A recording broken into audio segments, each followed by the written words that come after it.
commerce and entrepreneurship, and basic education. Magandang umaga po sa inyong lahat. The Committee on Health and Demography convenes today to deliberate on several measures that seek to strengthen the regulation of tobacco, vaporized, nicotine, and other related products, including proposed amendments to Republic Act No. 11900 or the Vaporized Nicotine and Non-Nicotine Products Regulation Act. At the heart of these bills is a shared objective to ensure that our laws truly protect public health, especially the health and well-being of our young people. Sa mga nakaraang taon, mabilis ang pagdami ng vape products sa ating merkado. These products are often introduced and marketed as alternatives for adult smokers. Ngunit sa realidad, marami sa mga naaabot ng mga produktong ito ay kabataang hindi naman dating naninigarilyo. At ang ilan sa kanila ay nagiging regular users. Colorful packaging, sweet and fruity flavors, aggressive online marketing, and the widespread availability of single-use devices.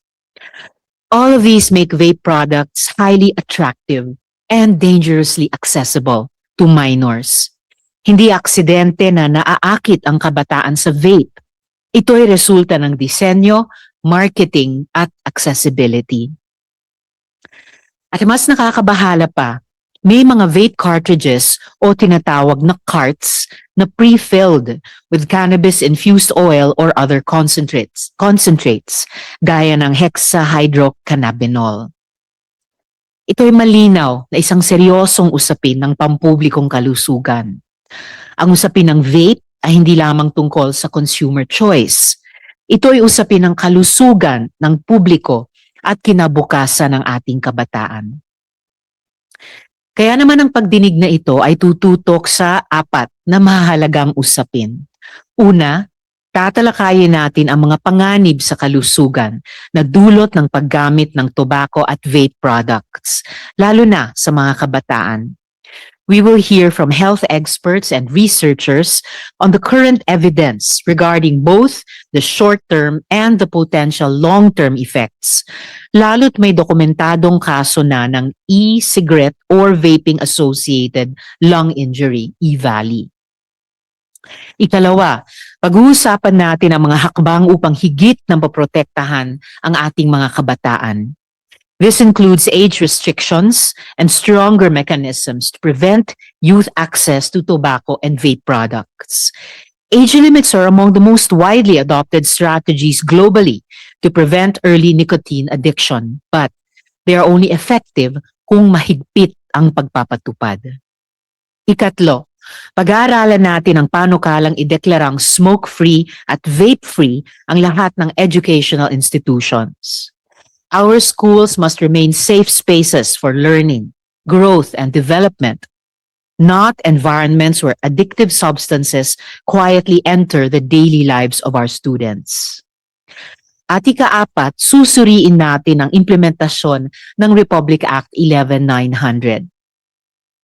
We will examine regulatory and enforcement challenges, including issues related to product standards, advertising and promotion, the proliferation of disposable vape devices, and the appropriate regulatory authority between the Department of Trade and Industry and the Food and Drug Administration in close coordination with the Department of Health.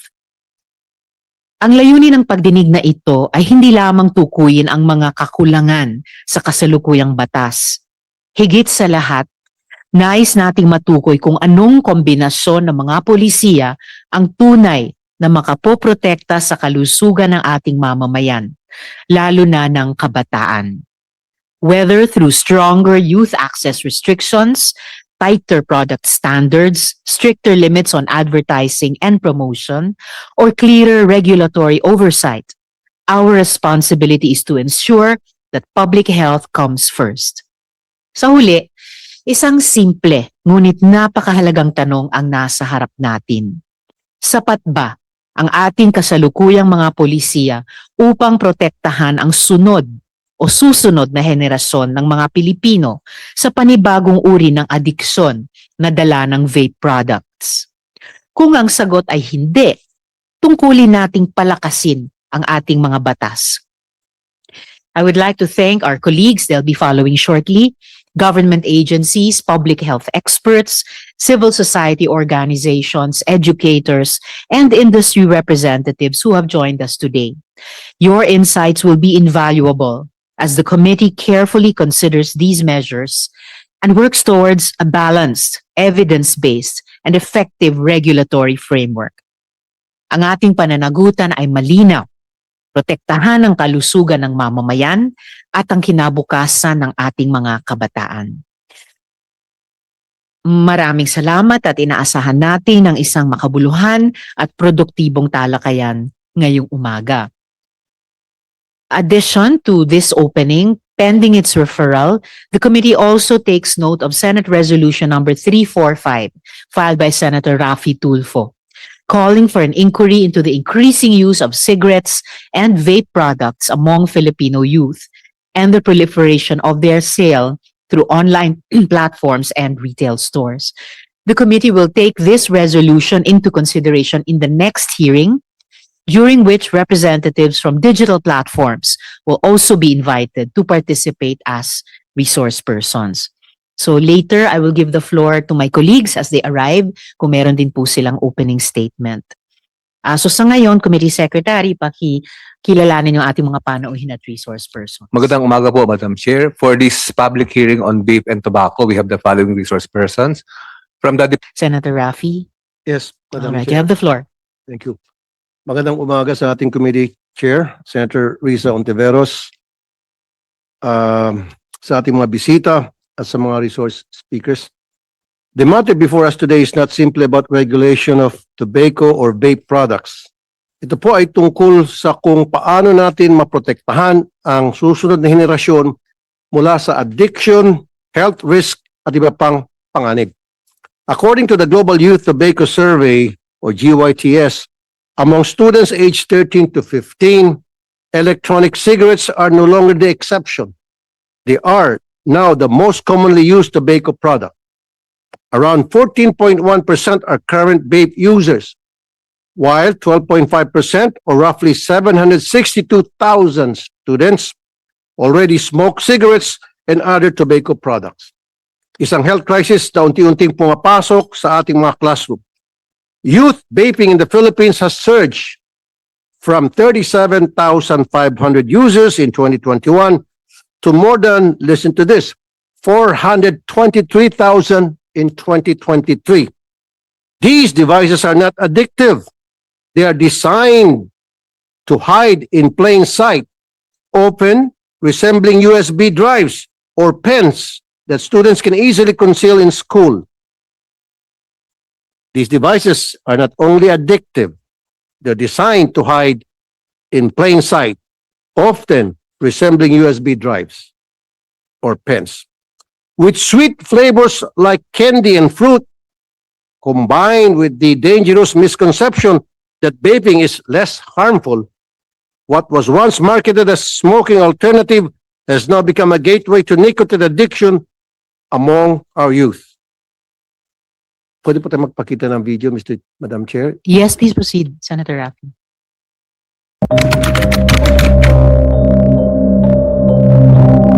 Nagsimula po ako mag-vape ng 17 years old po ako.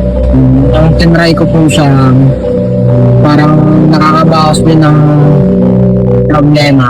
Happiness ko lang pag nag-vape ako. Di ba man lang, pag walang ginagawa, isang linggo, 800 po yung set, tapos 300 yung flavor. Hindi ko lang po alam kung tropa ko lang. May inabot kay Mark. Tapos nung hinipak ni Mark, na-choke po siya. Kasi po, yung binigay po kay Mark, may laman pong cannabis. Pagbalik daw po sa classroom, ang sabi na po ng mga kaklase na idlip po ng saglit. Tapos nagbukas po ng cellphone, nagbasa ng Bible verse. After po nun, pagpasok po sa classroom, lumabas po, dun na po nangyari. Opo, nahulog si Mark sa fourth floor. It is clear that protecting our youth also means protecting our schools. Hindi sapat na ipagbawal lamang ang paggamit ng vape sa campus. Kailangan din ipagbawal ang possession nito sa loob ng educational institutions dahil ang influence at peer pressure ay madaling magtulak sa ating mga kabataan sa nicotine addiction. Another challenge is the ease of access to vape products. Sa pag-iikot ng aking team, malinaw na laganap pa rin ang mga unregistered vape products. Maraming vape products ang walang BIR tax stamp na posibleng smuggled o hindi dumaan sa tamang tax compliance. Mayroon din mga vape products na suspended na, ngunit patuloy pa rin makikita at mabibili sa ilang mga tindahan. Ang produkto tulad ng Chew Pop naman ay unregistered sa DTI, ngunit patuloy pa rin patok sa kabataan dahil sa parang laruan na packaging at mga fruit flavors nito. Sa realidad, parang walang age restriction sa ilang vape shops. Labas-pasok lang ang mga minors. At kung hindi sila makabili sa tindahan, isang click lang online sa Shopee, Lazada, TikTok, Shop o Facebook, may vape na agad. May mga sellers pa na binabagong spelling ng produkto o nilalagyan ng asterisk ang ilang letters. At minsan, ibang picture ang nakapost para makalusot sa platform rules. Kaya kahit 18 years old ang minimum age sa vape law, nakakabili pa rin ng mga estudyante dahil mahina ang age verification. Isa pang seryosong concern ay ang mga vape na maaaring may cannabis o mga ibang illegal substance na madaling mabili online platforms tulad ng Facebook. Sa pag-imbestiga ng aming team, nakita kami ng mga post na nagbebenta ng vape products na may cannabis. Ayan po. Oh. Kung ganito kadali itong makita, parang direkta nang inaabot sa ating mga kabataan ang illegal na produkto. Kaya makakatulong ang total ban. Again, total ban sa vape para di makalusot ang ganitong mga klaseng illegal substance sa market natin. Bukod pa riyan ay mga promotion ng vape products sa social media. The vape law provides that advertising should not target minors. Yet, on TikTok and social media platforms, vape content is everywhere. Vape tricks, vape flavor reviews, and unboxing posts that are easily accessible to young viewers. Kaya hindi sila ang target, sila pa rin ang audience. Kahit hindi sila ang target, sila pa rin ang audience. Add to this appeal of fruit, candy, and dessert flavors, while Section 12J of the vape law prohibit products marketed with flavor descriptors that unduly appeal to minors. The reality is that this safeguard has proven ineffective. Changing the label does not change the flavor. Kahit anong creative na pangalan ang ilagay, kung fruit, candy o dessert pa rin ang lasa, appealing pa rin po ito sa mga kabataan. For this reason, I likewise support the move to limit flavors to tobacco and menthol and impose stronger and clear regulation online vape advertising. Kung ang vape products ay easily accessible, nasa online platforms na nasa tindahan at nasa TikTok o social media na pinapanood natin kabataan. Pero lastly, para sa akin, Madam Chair, kailangan talagang total ban sa vape na ito. Maraming salamat, Madam Chair. Maraming salamat din, Senator Raffy.